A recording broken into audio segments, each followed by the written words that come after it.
These are your latest Sport 365 headlines.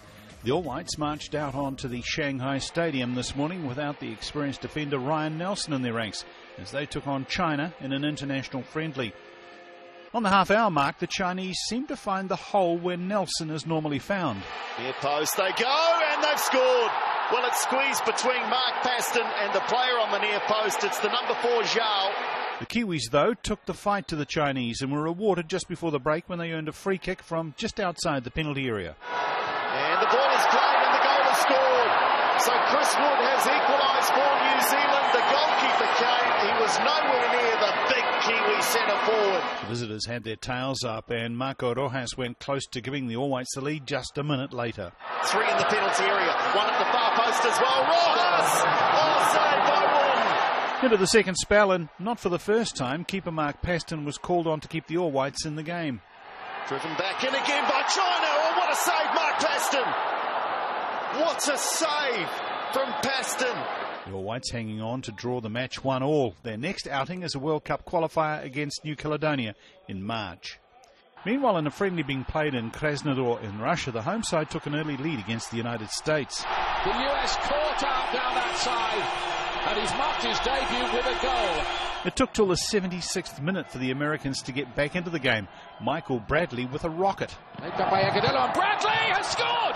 What a hit! Michael Bradley in off the post, and the USA improbably are level. The game, though, turned in Russia's favour when US defender Clarence Goodson clumsily brought down Artem Zuba. Roman Shirokov stepping up to slot the penalty past keeper Tim Howard. But the Americans weren't done and threw everyone up front to try and grab an equaliser. Here's a chance for Discaroon, and yes! Goodness me! The Americans have rescued it deep into stoppage time.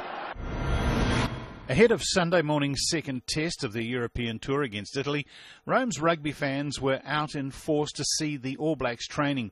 However, there was bad news on the injury front for the squad, with Tamati Ellison and Ben Smith returning from hospital with their future on tour in real doubt. Tamati's there's a ligament damage on the side of the toe. Ben Smith has got a small fracture on his cheek, and so again we're not sure.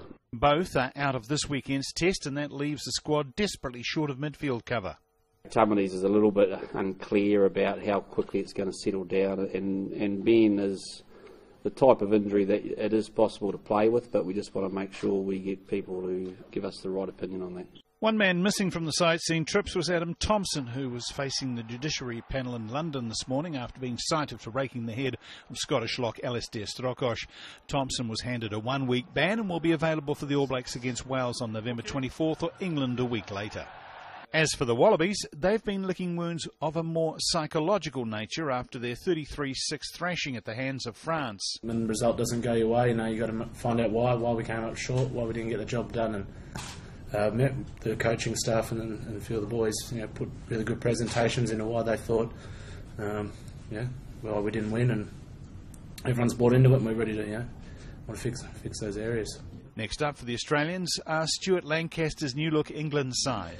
They played extremely well last weekend, so I think they still maintain a lot of the traits that are English rugby, the scrummaging and their mauling, but I'm really impressed with how they're starting to throw the ball around and the way they're attacking. And those are your latest Sport 365 headlines.